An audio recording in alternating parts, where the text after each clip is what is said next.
Muy buenas noches a todos. Mi nombre es Gabriel Vero Ormazábal, de profesión sociólogo y entrenador de fútbol.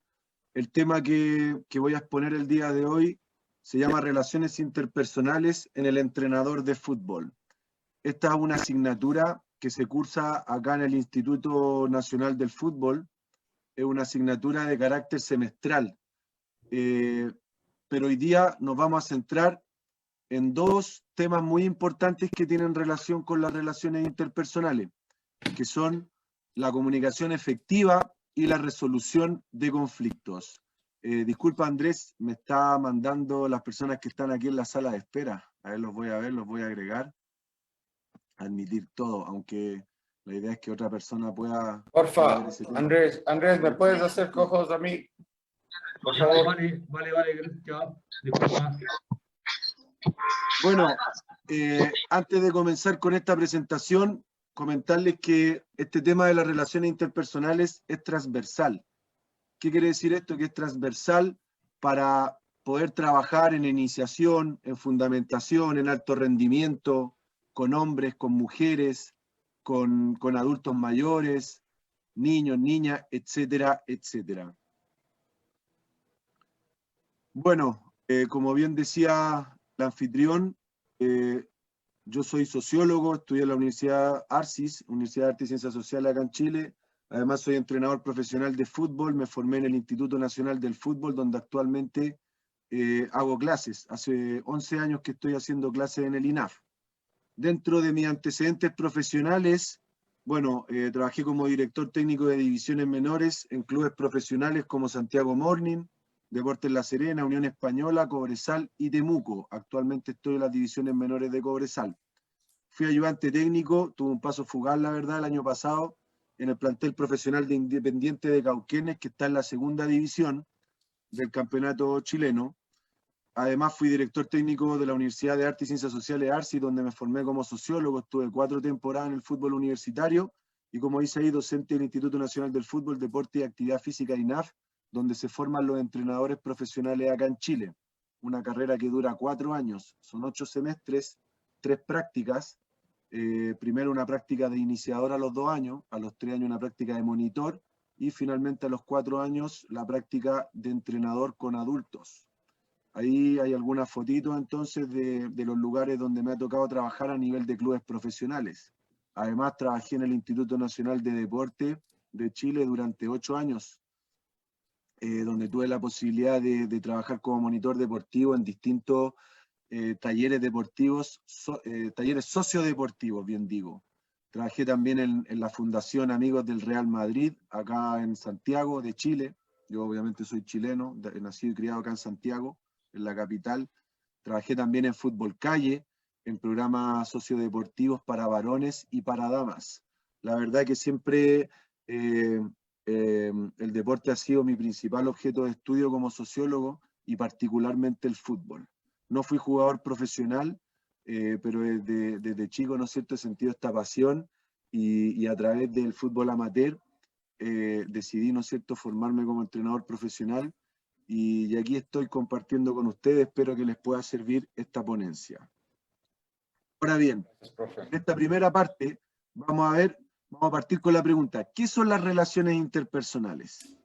Vamos a definir las relaciones interpersonales como una relación interpersonal, es una fuerte, profunda o cercana asociación entre dos o más personas. Me están cayendo la gente que se está agregando. Eso sería una definición simple, pero muy significativa. Una relación interpersonal es una fuerte, profunda o cercana asociación entre dos o más personas. Como bien saben, estas relaciones se pueden dar en todo orden de cosas. Y en el fútbol, por supuesto que son muy importantes estas relaciones interpersonales, sobre todo en el trabajo que tiene que realizar un entrenador de fútbol, quien es el líder del grupo. Cuando hablamos de relaciones interpersonales, nos referimos al modo de vincularse que existe entre dos o más personas, basándose en emociones, sentimientos, intereses, actividades sociales, etc. Existen varios tipos de relaciones interpersonales. Nosotros desde que nacemos, ¿no es cierto?, ya tenemos una relación interpersonal de carácter familiar, donde nos vincula generalmente, principalmente un árbol genealógico, un lazo consanguíneo.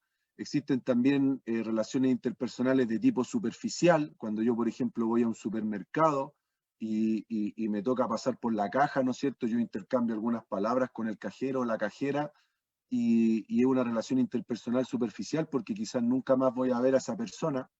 Están también las relaciones interpersonales de tipo circunstancial, por ejemplo, los compañeros de trabajo, los compañeros de instituto, por relaciones circunstanciales nos tocó estar juntos, y esas relaciones interpersonales que establecemos con nuestros compañeros de trabajo, por ejemplo, pueden trascender y hacerse más significativas, o bien pueden quedar en el olvido y pasar a ser relaciones superficiales.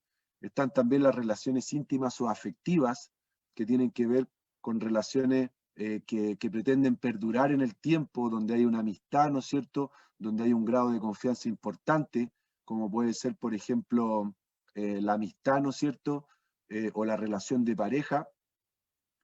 Esas serían entonces las principales relaciones interpersonales, pero acá nos interesa trabajar estas relaciones interpersonales, analizarlas, ¿no es cierto?, desde el punto de vista del entrenador de fútbol. Estas relaciones juegan un papel fundamental en el desarrollo integral de las personas. Cuando hablamos de desarrollo integral, nos referimos al propósito que tiene la educación. El desarrollo integral es el propósito que tiene la educación. Obviamente que la educación, en este caso deportiva, no se preocupa solamente del deporte en cuestión, en este caso el fútbol, sino que este desarrollo integral abarca todo lo que tiene que ver con el bienestar de las personas, ¿no es cierto?, lo que tiene que ver con su desarrollo socioafectivo, con su desarrollo interpersonal, su desarrollo cultural, social, etcétera, etcétera.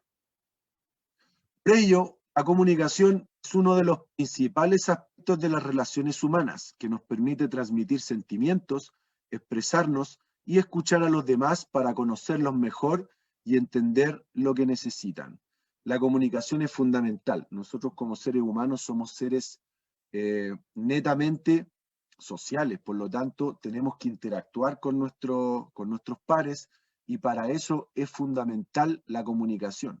Desde todos los tiempos de la humanidad ha sido muy importante la comunicación, y obviamente que para un entrenador de fútbol es fundamental.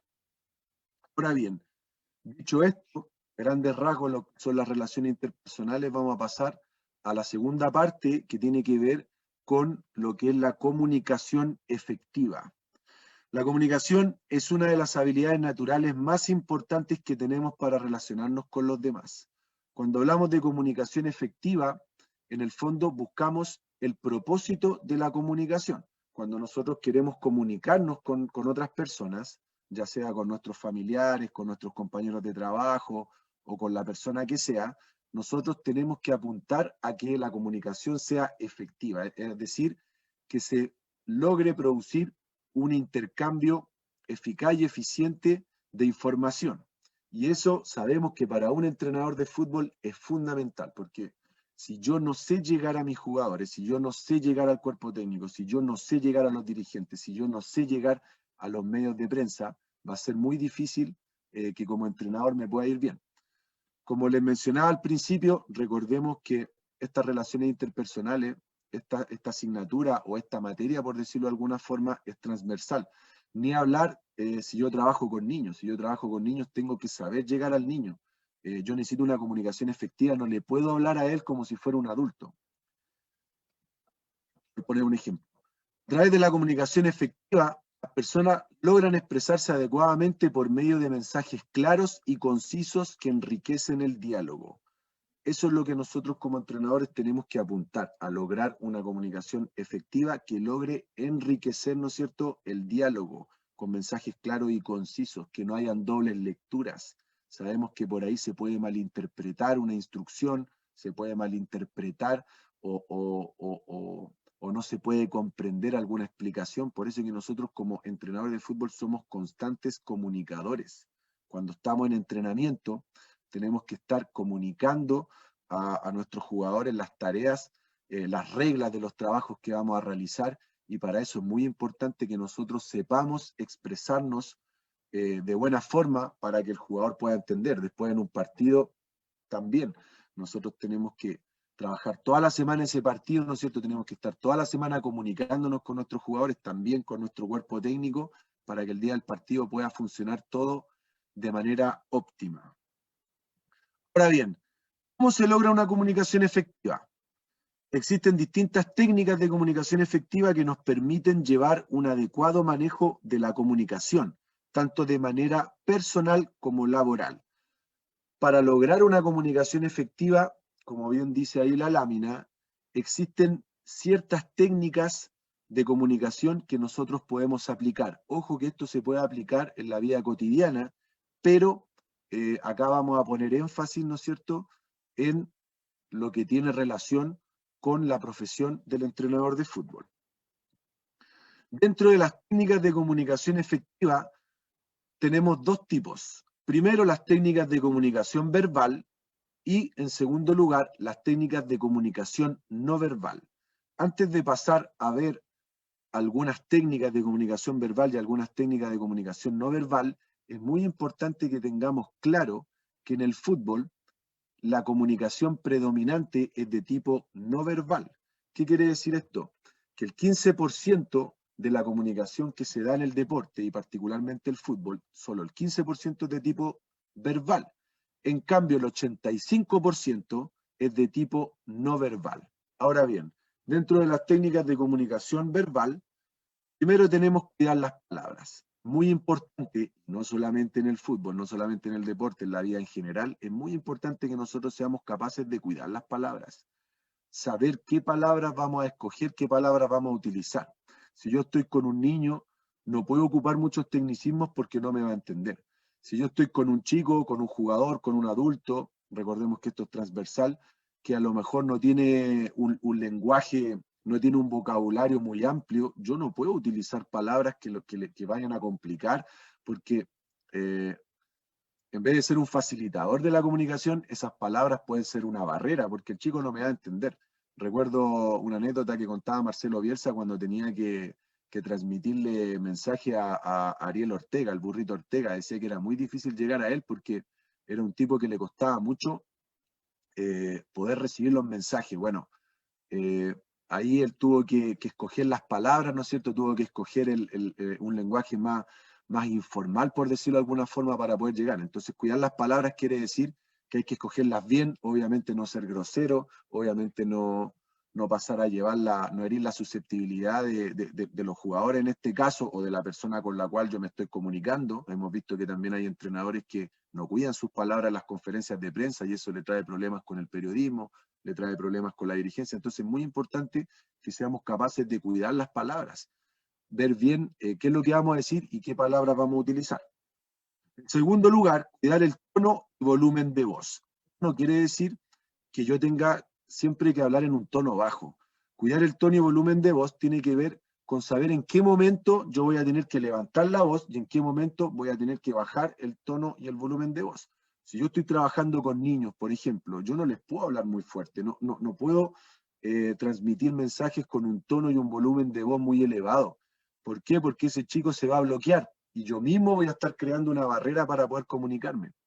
Por eso mismo, quizás con los niños hay que bajar un poquito el tono. Después, si estoy trabajando con adultos, estoy trabajando con profesionales, qué sé yo, o con los mismos niños y estoy haciendo un trabajo en cancha, tiene que ser todo lo contrario. Tengo que subir el tono y volumen de voz porque si no, no me van a escuchar.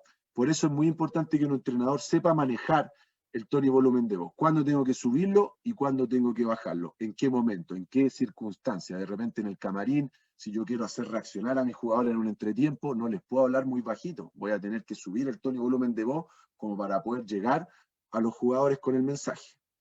Después, ofrecer una comunicación constructiva. Como dice un proverbio árabe, si no tienes nada más hermoso que decir que el silencio, mejor no digas nada. Si vamos a tener un diálogo, si vamos a tener un proceso comunicacional con alguna persona, tiene que ser para poder construir, para poder obtener, digamos, algo significativo en esa conversación, porque si yo voy a estar discutiendo y esa discusión no llega a ningún puerto, es mejor no tener esa comunicación, es mejor no dialogar con esa persona, porque no se va a llegar a ningún lado y se produce un desgaste emocional más o menos importante. Entonces, cada vez que tengamos una comunicación, la idea es que podamos ser capaces de intercambiar opiniones con respeto, intercambiar puntos de vista, pero siempre de manera constructiva, cosa que ese diálogo, que esa comunicación que estamos teniendo nos pueda dejar algo. Si no, como les digo, mejor no tener comunicación.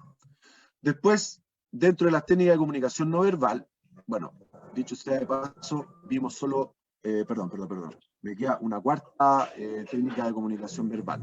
Vamos a ver 4 técnicas de comunicación verbal y 4 técnicas de comunicación de tipo no verbal. Como cuarta técnica de comunicación verbal, tenemos manejar un nivel emocional adecuado. Esto es muy importante porque cuando nosotros estamos dirigiendo, ¿no es cierto?, cuando somos entrenadores, sobre todo en los partidos, cuando estamos dirigiendo los partidos, vamos a estar con las revoluciones a 1000. Entonces, tenemos que tener nervios de acero, como se dice, tenemos que tener la mente fría y tenemos que gestionar nuestras emociones. Por lo tanto, cuando nosotros nos vamos a comunicar con otra persona, por ejemplo, en el camarín, en el entretiempo, tengo que tener un nivel emocional adecuado. No me puedo volver loco como entrenador y empezar a endosar la responsabilidad de los jugadores, echarles la culpa, porque hay técnicos que reaccionan así, pero no es lo recomendable. Nosotros tenemos que tener la mente fría, tenemos que poner los paños fríos y calmar la situación en el momento si es que la revolución está muy alta. Lo mismo, por ejemplo, si es que termina un partido y nuestro equipo perdió 5-0, por poner un ejemplo, no es el lugar adecuado el camarín para empezar a hacer el análisis del partido, creo yo. Menos para empezar a otorgar responsabilidad a los jugadores en los errores de los goles. Porque el nivel emocional de los jugadores, por supuesto que está afectado, el nivel emocional de los jugadores está trastornado, ¿no es cierto? Ellos están sufriendo la derrota, ¿no es cierto? No está el ánimo, quizás voy a tener que esperar que pase el partido, que descansen y después el lunes, o quizás el martes, ni siquiera el lunes, quizás el lunes voy a tener que llegar y poder recuperar, hacer algunas actividades para poder recuperar el espíritu del grupo y quizás el martes recién poder hacer análisis del partido después de que nos levantamos de esa derrota. Entonces, lo mismo pasa cuando se gana. Si se gana por un resultado muy abultado, también hay que mantener un nivel emocional adecuado, no volverse loco ni con el triunfo ni con la derrota. Bien. Ahora vamos a ver algunas técnicas de comunicación de tipo no verbal. Primero, cuidar el lenguaje corporal. Muy importante que nosotros cuidemos el lenguaje corporal, sobre todo cuando otra persona nos está hablando. Si una persona me está hablando y yo estoy mirando para otro lado, yo estoy con los pies encima de la mesa, por supuesto que le voy a estar faltando el respeto. Por lo tanto, es muy importante cuidar el lenguaje corporal, tener una buena postura, una postura receptiva de mi cuerpo, para poder recibir los mensajes que me está dando la otra persona. Y también cuando yo me estoy expresando, ocupar bien, ¿no es cierto?, los ademanes que hacemos con las manos. Cuando estamos dirigiendo sabemos que tenemos que ocupar nuestro cuerpo para poder transmitir. Para poder transmitir mensajes, muy importante que podamos acompañar nuestras palabras, lo que estamos diciendo, ¿no es cierto?, con gestos corporales para poder favorecer una comunicación efectiva.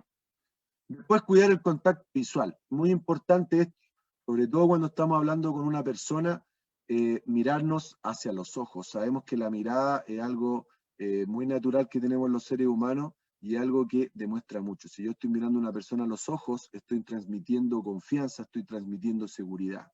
Por eso, sobre todo si nos va a estar hablando un jugador o un periodista, que se yo, hace alguna pregunta en una rueda de prensa, lo recomendable es siempre estar mirando a la cara, ¿no es cierto?, a los ojos, no perder de vista el contacto visual, porque como les digo, eso transmite seguridad y confianza.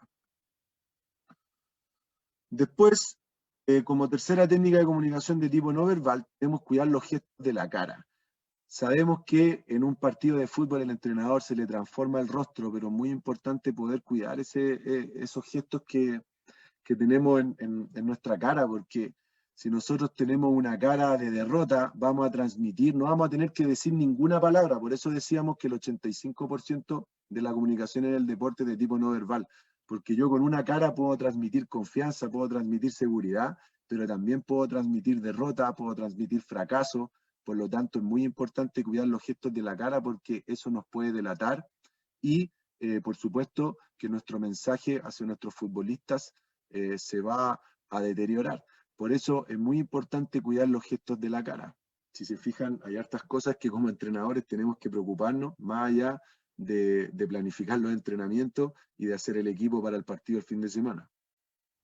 Y en cuarto lugar, dentro de las técnicas de comunicación de tipo no verbal, tenemos escuchar activamente. Es muy importante escuchar siempre a nuestros jugadores, al cuerpo técnico, a toda la gente. Nosotros podemos rescatar alguna idea, podemos rescatar algo importante de cualquier persona. Muchas veces los entrenadores somos muy soberbios y creemos saber todo y no lo sabemos todo. Tampoco esto se trata de hacerle caso a todas las personas, ¿no es cierto? Y que cualquier persona venga y nos pueda hacer el equipo, pero muy importante, uno de repente parando la oreja, como se dice, a mí me ha tocado escuchar algún comentario del utilero en fútbol joven, por ejemplo, en algún club, me pasó, y resulta que ese utilero quizás no es entrenador, no es director técnico, pero lleva 40 años en el fútbol. Entonces, por supuesto que esa persona nos puede aportar con algo. No se trata de que el utilero va y me va a hacer el equipo, pero a lo mejor algún comentario que pueda hacer él respecto a alguna actitud, respecto a algo que pueda haber visto en algún futbolista, en algún niño, en algún jugador, nos puede servir. Entonces, por eso nosotros tenemos que ser humildes en ese sentido y escuchar activamente. Y si una persona nos quiere transmitir algo, nosotros tenemos que escucharlo, tratar de empatizar con él para poder comprender su discurso desde su óptica, desde su mirada, y no esperar que termine de hablar para nosotros debatirle, porque así nosotros vamos aprendiendo. En la medida que nosotros escuchamos atentamente a los demás, nosotros podemos ir aprendiendo cosas positivas o cosas negativas. Insisto, esto no quiere decir que tenemos que recepcionar todo lo que se diga, tenemos que tener la capacidad también de filtrar la información, saber con qué información nos vamos a quedar y con qué información no nos vamos a quedar. Pero como digo, es muy importante escuchar activamente, porque hay un dicho que dice que hay personas que tienen dos bocas y una oreja, es decir, es más lo que hablan que lo que escuchan. Entonces, por algo tenemos dos orejas, ¿no es cierto?, dos oídos y una boca para poder expresarnos. Muy importante la escucha activa. Acá entonces hemos visto 4 técnicas de comunicación de tipo verbal y 4 técnicas de tipo no verbal. Hay otras más, pero consideramos que estas 8 técnicas son muy importantes para el buen desempeño de un entrenador de fútbol.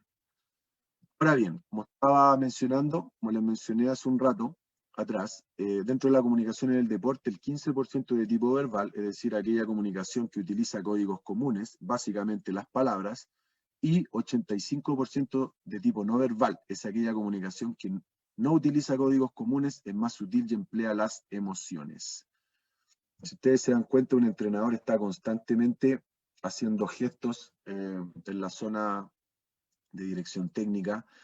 Esto es como, por ejemplo, un policía que se para en una esquina a dirigir el tránsito. Ese policía no necesita decir ninguna palabra.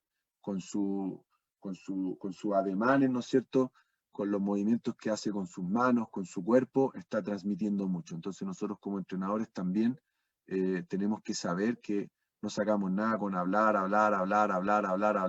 porque muchas veces el jugador no nos va a captar todo lo que nosotros queremos transmitir. Entonces, por eso es muy importante que seamos capaces de desarrollar ese tipo de comunicación no verbal. Bueno, como tercera parte dentro de esta presentación, vamos a hablar sobre lo que son los conflictos. Hablamos primero de las relaciones interpersonales, de manera general, ¿no es cierto?, qué es lo que son, la importancia que tienen. Luego hablamos un poco sobre la comunicación efectiva, cómo lograr una comunicación efectiva a través de algunas técnicas, y ahora nos vamos a centrar en lo que son los conflictos, que es un tema muy importante y que se da mucho en el fútbol, se da mucho en el deporte en general y el fútbol en particular, porque sabemos que los seres humanos, ¿no es cierto?, tenemos emociones, tenemos sentimientos y estamos sometidos, ¿no es cierto?, a mucha presión en el fútbol. Hoy en día la presión del resultado es brutal, todos tenemos esa presión, aunque digan que los niños en la iniciación tienen que jugar, que lo importante es que se diviertan. No es tan así, porque yo he trabajado hartos años en divisiones menores, divisiones inferiores, como le dicen en otros países, y te dicen que los niños tienen que jugar a los 10, 11, 12 años, pero lo primero que te preguntan el lunes es cómo saliste el fin de semana. Entonces, siempre van a haber conflictos porque existe presión, porque queremos ganar, porque no se nos dan las cosas, porque nos frustramos, etcétera, etcétera. Ahora bien, vamos a definir conflicto como oposición o desacuerdo entre personas o cosas. Es una definición simple, pero muy significativa. Conflicto, oposición o desacuerdo entre personas o cosas. El conflicto es parte natural de la vida cotidiana y un comportamiento normal en equipos y organizaciones, jugando un papel importante en ello las emociones y los sentimientos. Tal como mencionaba, las emociones y los sentimientos de los seres humanos son los causantes de estos conflictos. Por supuesto que las máquinas no van a tener conflicto, un computador no va a tener conflicto, un programa no va a tener conflicto, porque no tienen emociones y sentimientos. Entonces, donde hay emociones y sentimientos, se producen conflictos. Los conflictos producen normalmente desavenencias, disgustos, distanciamientos temporales muchas veces. ¿Cuántas veces hemos visto que hay conflictos que se solucionan en un periodo de tiempo breve, pero hay otros conflictos que trascienden y se hacen muy complicados de resolver y algunos quizás nunca se llegan a resolver? Por eso es muy importante que nosotros como entrenadores seamos capaces de detectar a tiempo la presencia de algún conflicto para darle curso y para poder tomar cartas en el asunto. Tenemos que ser conscientes de que los conflictos forman parte intrínseca de nuestra función en la gestión de grupos y una de nuestras labores principales como entrenadores es resolverlos del mejor modo posible para el equipo. Esto también es importante que lo tengamos claro. Nosotros como entrenadores somos los líderes del grupo. En esta ocasión no voy a hablar de liderazgo porque a eso se refirió la compañera Damari. Pero sin duda alguna que como entrenadores de fútbol somos los llamados a tomar cartas en el asunto si es que hay algún conflicto al interior del grupo. Nos sirve proceder como esos entrenadores que dicen, estos dos jugadores se pusieron a pelear, bueno, es problema de ellos, que lo resuelvan ellos. No. Nosotros como entrenadores tenemos que ser los mediadores, tenemos que ser los encargados de dar curso a ese conflicto y encaminarlo hacia una resolución. Ahora bien, existen varios tipos de conflictos que nosotros podemos detectar en el fútbol. Ahora vamos a ver 8 tipos de conflictos que pueden ser los más comunes. Quizás ustedes pueden detectar otros, después al final podemos comentarlo, pero dentro de los principales tipos de conflictos hemos podido clasificar para esta presentación 8. Primero, instrucción no respetada o mal interpretada. Muchas veces hemos visto que los jugadores no respetan las instrucciones del entrenador o malinterpretan la instrucción del entrenador. Entonces, esto es muy importante porque para eso es la comunicación efectiva. No puede ser que un jugador interprete mal una instrucción. Quiere decir que yo como entrenador no estoy llegando a buen puerto, no estoy transmitiendo de manera correcta ese mensaje. Pero si el jugador tiene algún capricho personal y no quiere respetar la instrucción, ese es un tipo de conflicto más o menos importante que nos puede generar muchos problemas. Después vamos a ver las consecuencias de los conflictos. Siguiendo con los tipos de conflictos, después tenemos forma o contexto del mensaje. Esto está relacionado al proceso comunicacional que nosotros realizamos como entrenadores. Si la forma o el contexto del mensaje no es el adecuado, ese mensaje no va a llegar bien al futbolista y por ende, como decíamos en el tipo anterior, se puede malinterpretar ese mensaje. O bien te pueden sacar de contexto, o bien simplemente la forma no es la adecuada, por lo tanto el mensaje no llega y ese jugador, por supuesto, no va a poder realizar lo que el entrenador le está solicitando porque no comprendió el mensaje. Eso nos puede generar un conflicto.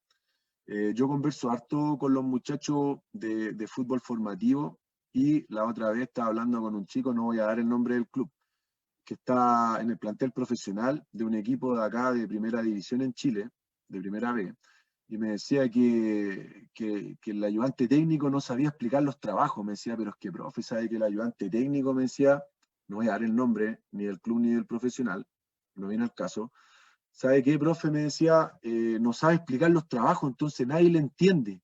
Por eso los trabajos, cuando lo hace el ayudante técnico, tenemos problemas. Más encima se enoja, decía, y nos empieza a retar y nosotros no sabemos qué hacer. Entonces, por eso es muy importante que nosotros tengamos la preparación adecuada para poder explicar bien los trabajos, para poder transmitir bien los mensajes y las instrucciones.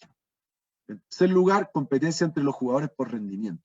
Esto también es muy común cuando hay dos jugadores que están peleando un puesto y las relaciones no son empáticas al interior del camarín. Puede existir una competencia desleal entre esos dos jugadores por el rendimiento, por la titularidad, y eso nos puede generar un conflicto al interior del grupo. Diferentes estados psicológicos, claro que sí, por supuesto. Si un jugador está atravesando algún problema personal muy importante, está durmiendo poco, lo está pasando mal, va a llegar irritable, se va a tornar irascible, ¿no es cierto? Y cualquier cosa que le puedan decir, él puede reaccionar mal y puede generar un conflicto. También con algunos jugadores que puedan tener alguna patología ya más desarrollada, algún tipo de depresión, algún cuadro de ansiedad, etcétera, etcétera. Todos esos diferentes estados psicológicos pueden desencadenar conflictos. Conflictos entre clanes, cuando nosotros como líderes no somos capaces de llevar bien el camarín y se empiezan a formar subgrupos al interior del grupo. Qué sé yo, hay un subgrupo o un clan que son los más antiguos del plantel, quizás los jugadores más experimentados, puede haber otro subgrupo que son los extranjeros, que pasa mucho, otro subgrupo, qué sé yo, que se lleva mal contra esto, que son los que llegaron ese año, etcétera, etcétera. Entonces, también se nos puede generar un conflicto entre clanes si nosotros como entrenadores no somos capaces de prever esa situación. Después están las causas deportivas, por supuesto que sí, el equipo anda mal deportivamente, por supuesto que se pueden generar conflictos, una mala racha, ¿no es cierto?, de 3, 4, 5 partidos con resultados adversos, sin duda alguna que va a poner nervioso a los jugadores, va a poner nervioso al cuerpo técnico, se va a generar un clima complicado y esas causas deportivas nos pueden generar algún tipo de conflicto. Mobbing a compañeros. El mobbing se entiende como el bullying, por decirlo de alguna forma, a nivel laboral. Sabemos que hay algunos jugadores que por ahí tienen mayor prestigio, que ganan más dinero que otros, entonces por ahí pueden hacer mobbing a compañeros que son más débiles, quizá algunos que sean juveniles, quizá algunos que sean más débiles de mente, por decirlo de alguna forma, que no tengan tanta personalidad, y puede que llegue otra persona y le diga, oye, pero déjate de molestar a este cabro, qué sé yo, como decimos nosotros acá, y se puede generar algún tipo de conflicto. Porque recordemos que un plantel profesional es un grupo de trabajo, y sabemos que en todos los grupos de trabajo, en las oficinas, por ejemplo, también se ve mucho el tipo que gana más plata, que denosta al tipo que gana menos, al que tiene un cargo inferior, entre comillas, en la escala jerárquica, etcétera, etcétera. Entonces, el mobbing a compañeros también nos puede generar conflictos. Y en octavo lugar, esta clasificación, los mensajes del exterior. En el fútbol profesional, sobre todo, si la hinchada empieza a mandar mensajes con cánticos, qué sé yo, los jugadores pueden sucumbir ante esa presión y se pueden generar conflictos. Si algún dirigente por ahí lanza alguna declaración desafortunada, también se nos puede generar conflictos, puede reaccionar mal el entrenador, el cuerpo técnico o los jugadores. Y también en el fútbol formativo, cuando están jugando niños, sabemos que los papás muchas veces se vuelven locos afuera, en las galerías, ¿no es cierto?, en las graderías, en las tribunas, gritando. Eso también puede generar conflictos, esos mensajes, ¿no es cierto?, todas esas cosas que transmiten los apoderados, por eso es muy importante, y lo vamos a ver después, tener reglas y normas de funcionamiento para no permitir ese tipo de conductas de los apoderados, de los padres, los familiares, porque en el fútbol profesional sabemos que las personas pagan su ticket, pagan su entrada y pueden gritar lo que quieran, pero en el fútbol base se da mucho estos mensajes del exterior hacia los mismos niños, hacia los compañeros de ese niño, hacia los rivales, hacia el árbitro, etcétera, etcétera. Entonces, esos mensajes del exterior nos pueden generar conflictos. Ahora bien, después de haber revisado esos 8 tipos de conflictos, vamos a ver las consecuencias que pueden traer estos conflictos. Primero, el entrenador pierde la jerarquía de uno o varios jugadores, entre paréntesis, jugadores completamente rebeldes.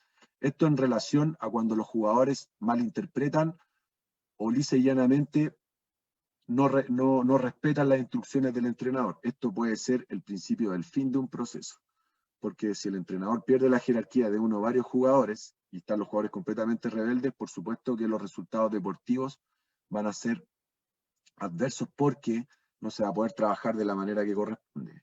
En segundo lugar, jugadores ausentes, entre paréntesis, jugadores en soledad y sin atención, por ejemplo, algún jugador que por ahí no está metido en el conflicto y no toma partido por ninguna de las partes que están en conflicto.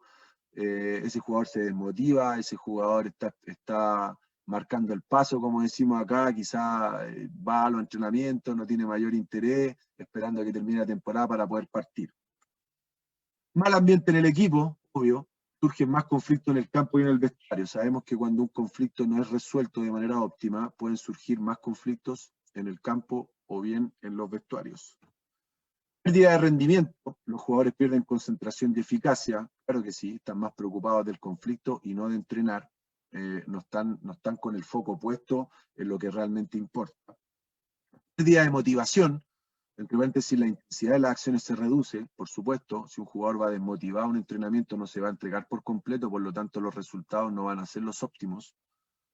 Los casos de indisciplina, si no se toman medidas, posible efecto de contagio, por lo que surgen más casos. El ejemplo del cajón con la manzana podrida. Si yo tengo en un cajón una manzana podrida, esa manzana me puede terminar por podrir todas las otras manzanas que están dentro del cajón. Por eso es que es importante tomar carta en el asunto.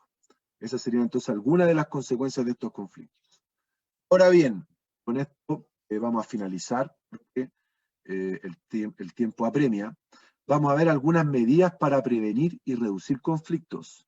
Esto que vamos a ver ahora no son recetas mágicas, pero sí son algunos tips como para poder abordar los conflictos que sabemos van a ser parte de la vida cotidiana de un entrenador de fútbol, van a estar presentes y no nos van a avisar, van a llegar y tenemos que estar preparados para poder resolverlo de la mejor manera posible.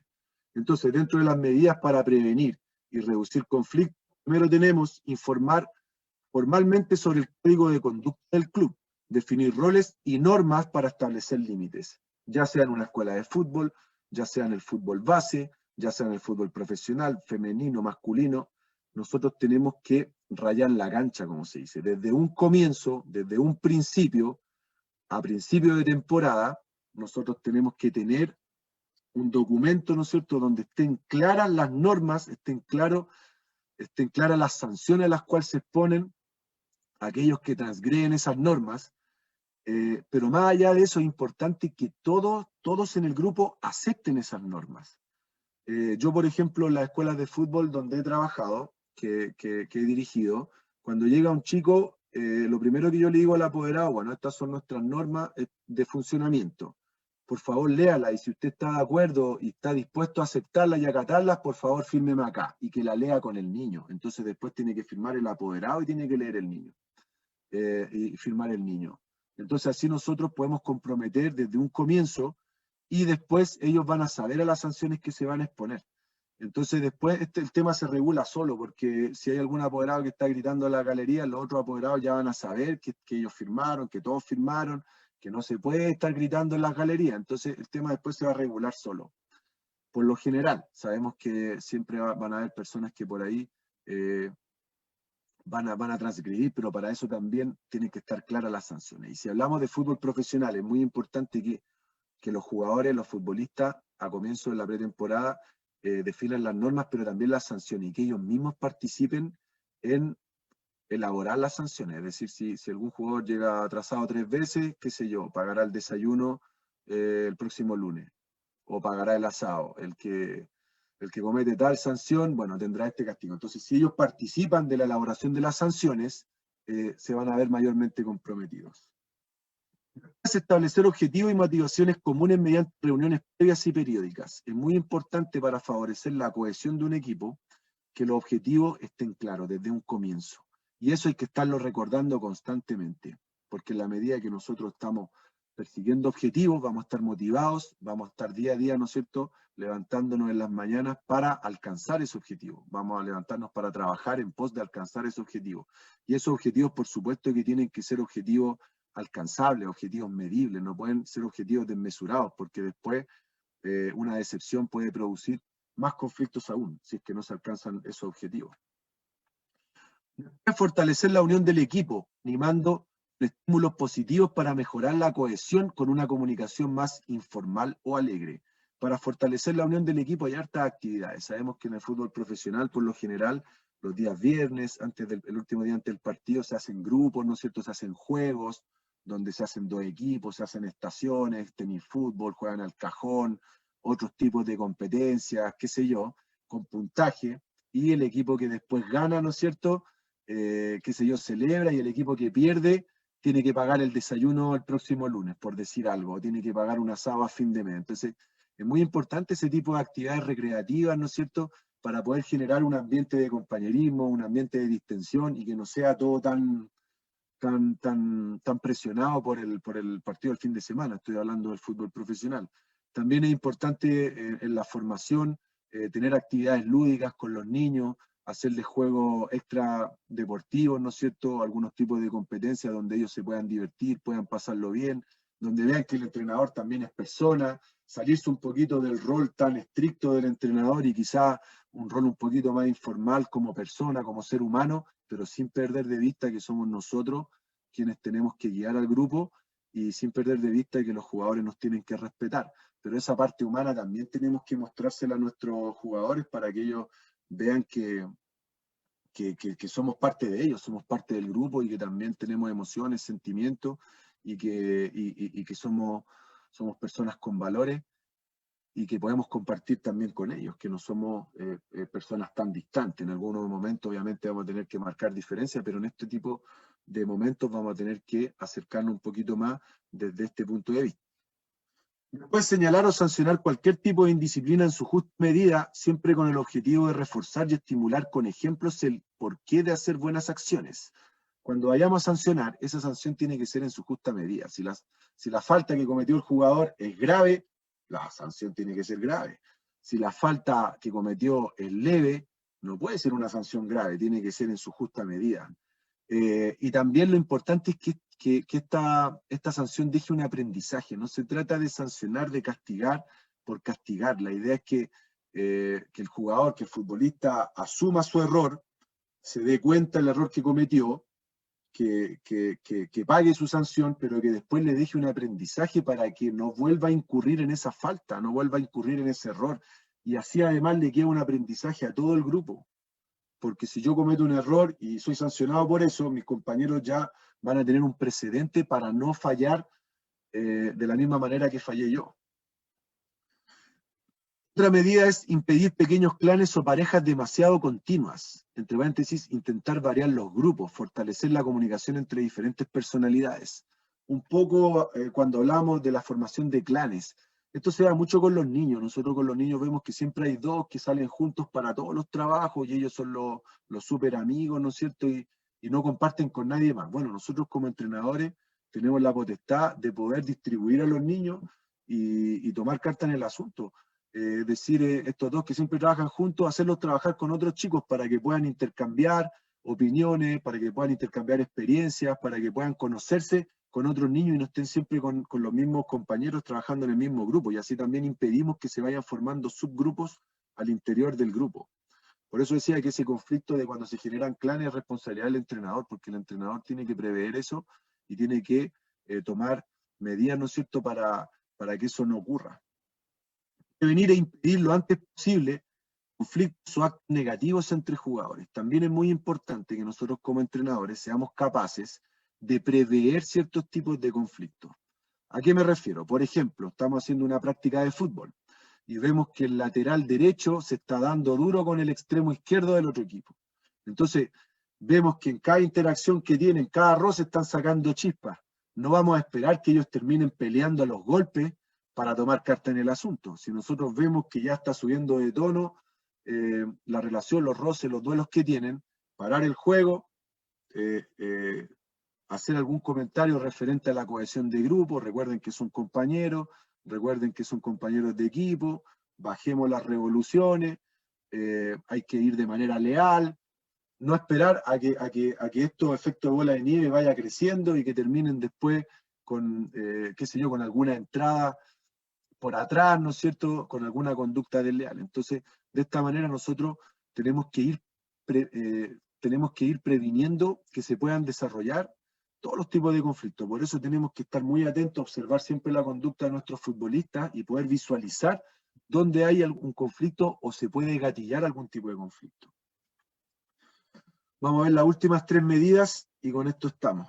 Me había dicho Reinero 45 minutos, me voy a pasar unos minutitos.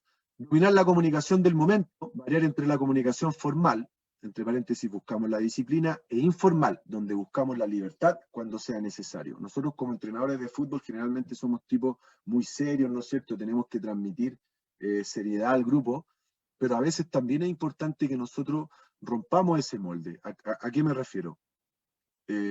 Está claro que frente a todo el grupo tenemos que ser formales en todo sentido, pero si por ahí yo veo que algún chico, algún jugador, ¿no es cierto?, está con algún problema personal, lo puedo traer para acá, ¿no es cierto?, conversar con él de manera más informal.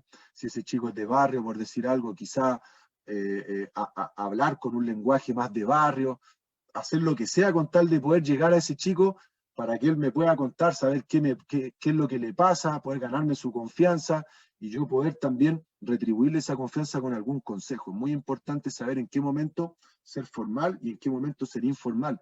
Quizás, ¿por qué no ocupar hasta alguna palabra criolla, alguna palabra que puede ser entre comillas grosera, pero para que él vea que en el fondo, no quiero decir con esto que hay que ser grosero, a lo que voy es que él vea que también yo no soy esa persona siempre seria, siempre formal, que también soy ser humano y quizás ocupar un lenguaje más coloquial para poder llegar a ese futbolista. Después tener comunicación constante individual en privado y en grupo si lo requiere. Es muy importante, esto es básico, es fundamental. Nosotros no podemos estar solamente hablando con todo el grupo. Semana a semana siempre tenemos que estar teniendo diálogos con nuestros futbolistas, tenemos que estar conversando. Quizás ya esta semana voy a hablar con este, el lunes, el martes quiero hablar con este otro, el miércoles con este o con esta, qué sé yo. La otra semana vemos que hay alguno que a lo mejor necesita un diálogo más personalizado, quizás lo puedo hablar yo con el ayudante técnico, con él, o solo yo con él, pero siempre favorecer los procesos comunicacionales tanto de manera grupal como de manera individual. De esta manera vamos a favorecer los procesos de comunicación efectiva y vamos a poder recabar la mayor cantidad de información que es necesaria para saber cómo están nuestros futbolistas, porque al final lo que nos interesa es saber cómo están, cómo se sienten, si están atravesando por algún problema, para poder ayudarlos en la medida de lo posible.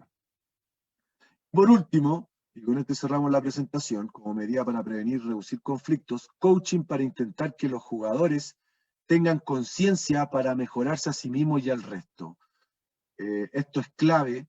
Ojalá todos los equipos pudieran tener un psicólogo deportivo. Ojo que hoy en día, y sobre todo con la pandemia, hay muchos cursos. No es lo mismo una persona que hace un curso de coaching en 2-3 meses que un psicólogo deportivo que estudió 5 años en la universidad y se ha especializado en el tema. Pero es muy importante tener ese recurso humano, así como hoy es indispensable el preparador de arquero en un plantel, bueno, el coach o el psicólogo también, porque muchas veces los futbolistas no te cuentan las cosas, no le cuentan las cosas al entrenador, muchas veces por miedo, por temor. Entonces los psicólogos, los coaches especializados en deportes tienen técnicas, manejan técnicas para poder llegar y muchas veces pueden detectar problemáticas que nosotros como entrenadores, que además estamos ocupados con un montón de otras cosas, la parte táctica, física, técnica, qué sé yo, es muy importante tener este profesional. Acá en Chile, en lo que es fútbol base, la NFP, la Asociación Nacional de Fútbol Profesional, está exigiendo a partir de este año a todos los clubes tener nutricionista y psicólogo deportivo. Todos los clubes tienen que tener, lo cual a mí me parece fantástico, porque el entrenamiento mental es muy importante, es fundamental. Y eso, sumado también al trabajo que puede hacer un asistente social, nos puede ayudar mucho en la formación de nuestros niños, porque sabemos que el 90%, si no el 95% de los futbolistas vienen de lugares muy complicados, muy vulnerables, tanto social como culturalmente hablando. Por lo tanto, es muy importante tener estos profesionales al servicio de la formación. Bueno, muchas gracias. La verdad es que esta presentación era mucho más extensa. Como les decía en un principio, esta es una asignatura semestral en el Instituto Nacional del Fútbol, donde vemos muchos temas más, liderazgo, roles al interior del equipo, cohesión, etcétera, etcétera. Pero me pareció relevante hoy día compartir lo que tiene que ver con comunicación efectiva y lo que tiene que ver con conflicto y resolución de conflictos. Muchas gracias por su atención, muchas gracias por la invitación. Ahora me quedo atento por si hay alguna duda, alguna consulta, algo en lo que les pueda ayudar, por favor, no duden en consultármelo. Muchas gracias. Gracias, profe Gabriel. Muy amable por la exposición. Vamos a ver si es que tenemos alguna consulta sobre el tema.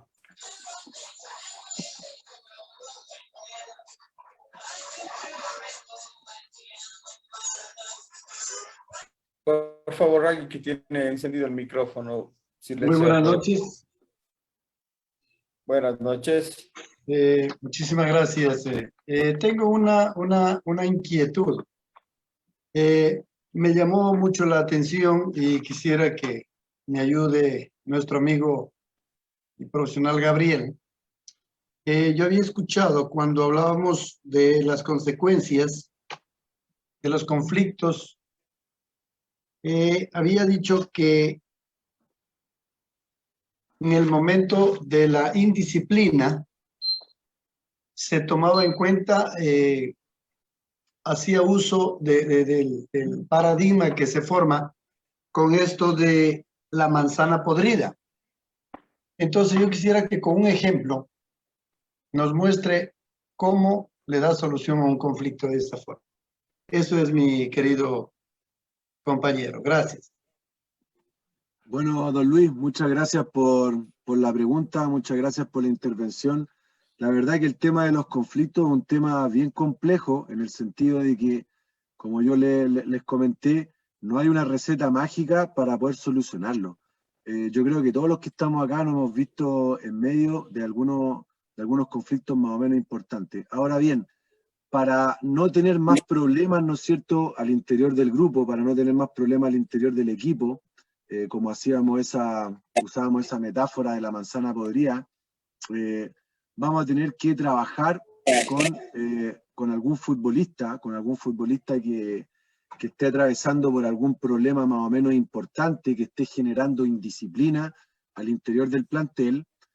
Hay que abordarlo de manera específica, individualizarlo primero y abordarlo. Para eso, yo en lo personal me apoyo mucho con los colegas y con los compañeros de trabajo.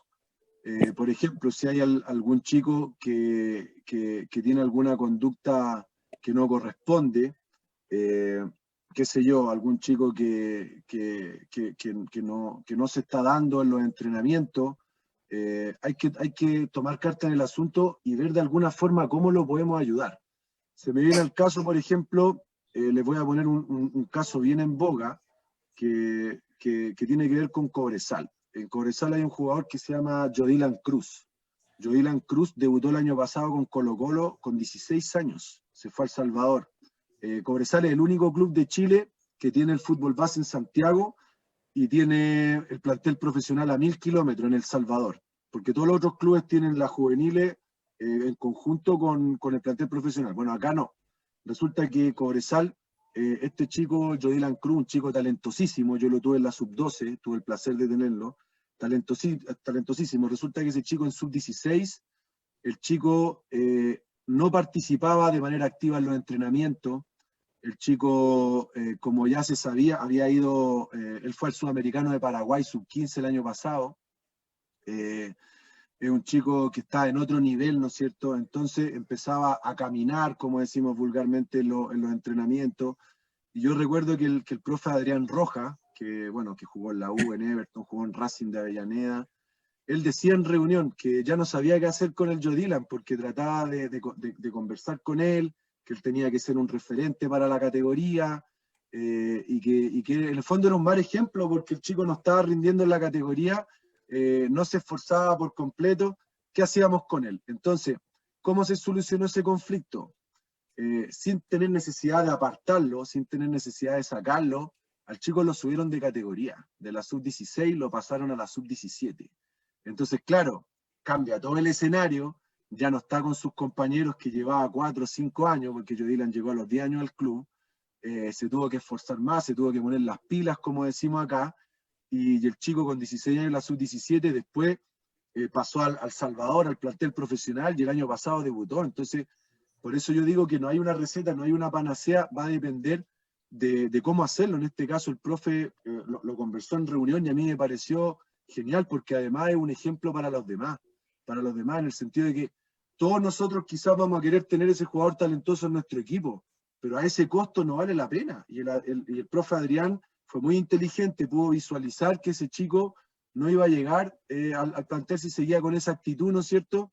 Entonces se lo subió de categoría con apoyo psicológico y ahora el chico está en el plantel profesional, firmó su primer precontrato. Entonces, si ese chico a lo mejor se hubiese quedado, podría haberse producido ese problema con esa metáfora que quizás no muy lindo comparar a los niños con las manzanas podridas, pero quizás otros chicos pueden haber dicho, bueno, pero si el Joe Dylan anda caminando en los entrenamientos y el profe siempre lo cita, lo hace jugar todos los partidos, ¿por qué yo voy a tener que esforzarme más? ¿Me explico, no? Entonces, por eso es que nosotros tenemos que ser inteligentes, no en el sentido, yo no veo la inteligencia como tener un alto coeficiente intelectual, yo veo la inteligencia como ser resolutivo, como ser un ser pensante, reflexionar de qué manera podemos solucionar los conflictos, y de esta manera yo creo que se pudo solucionar muy bien. No sé, profe, si es que respondí su pregunta, pero me pareció un ejemplo relevante porque ese es un caso que yo me imagino le ha pasado a muchos de los colegas, en muchos de los lugares donde trabajan.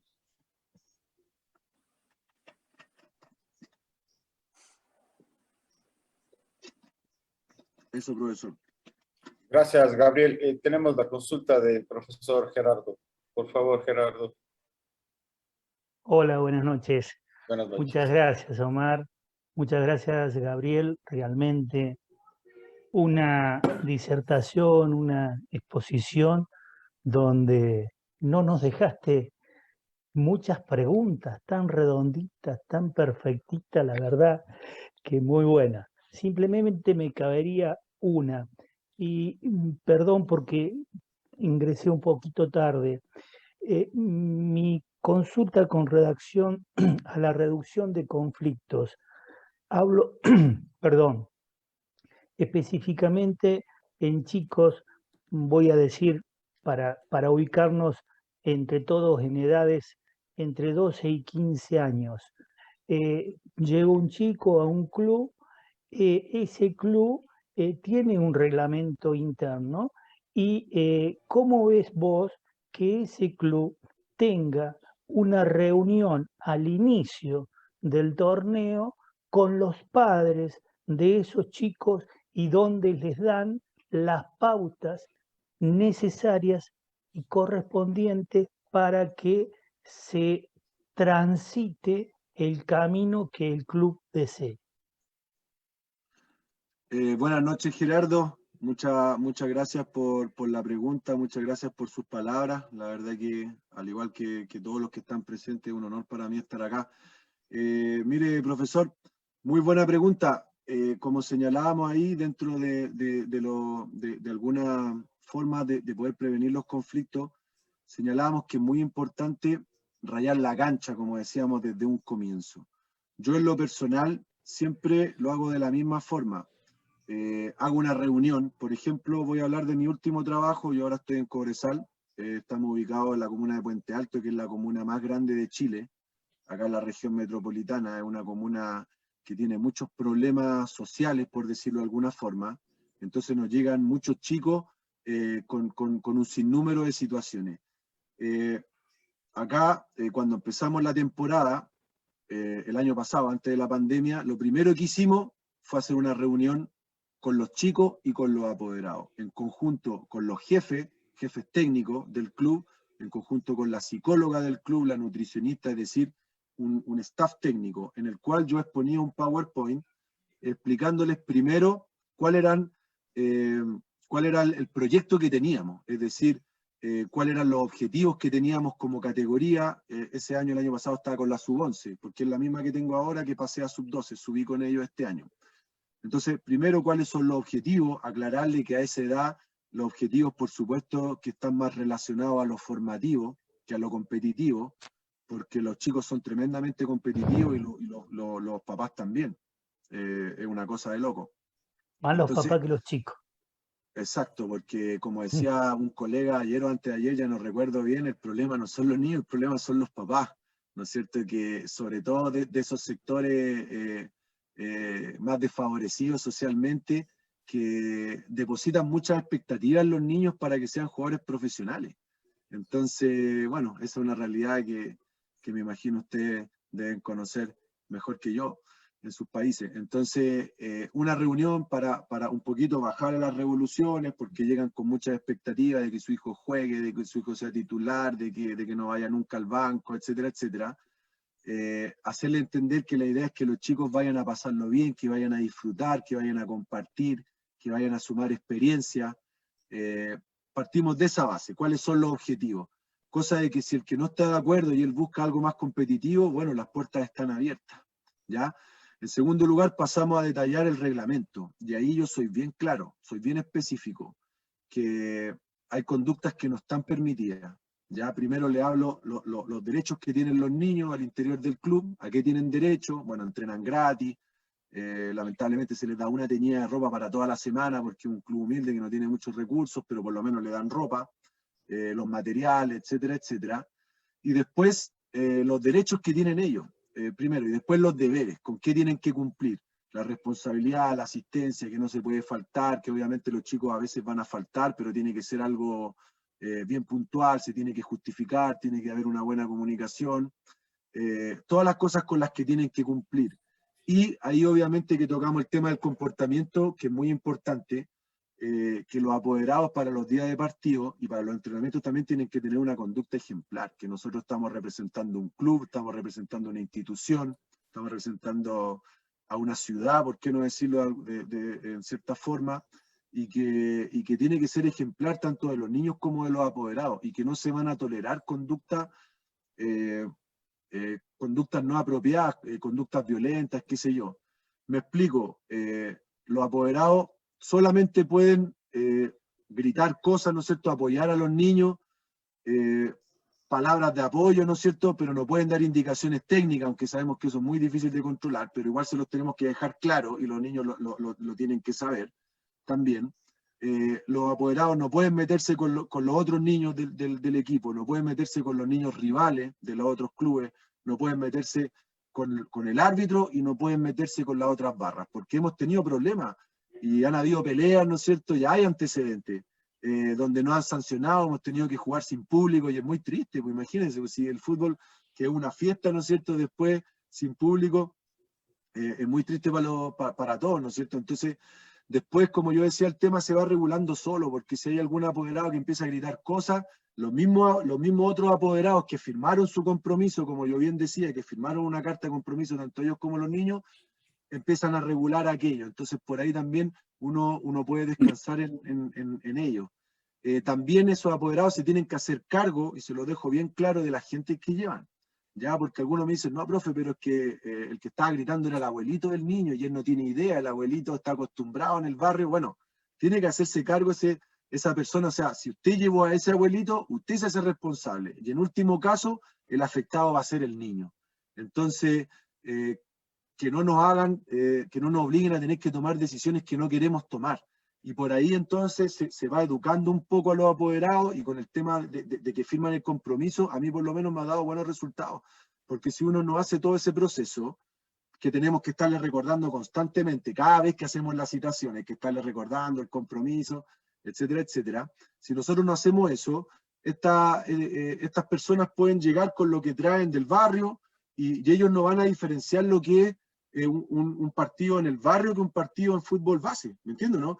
O pueden traer pueden llevar lo que traen de ir al estadio a seguir a su club profesional, y esto no es fútbol profesional, ¿me entiendes, no?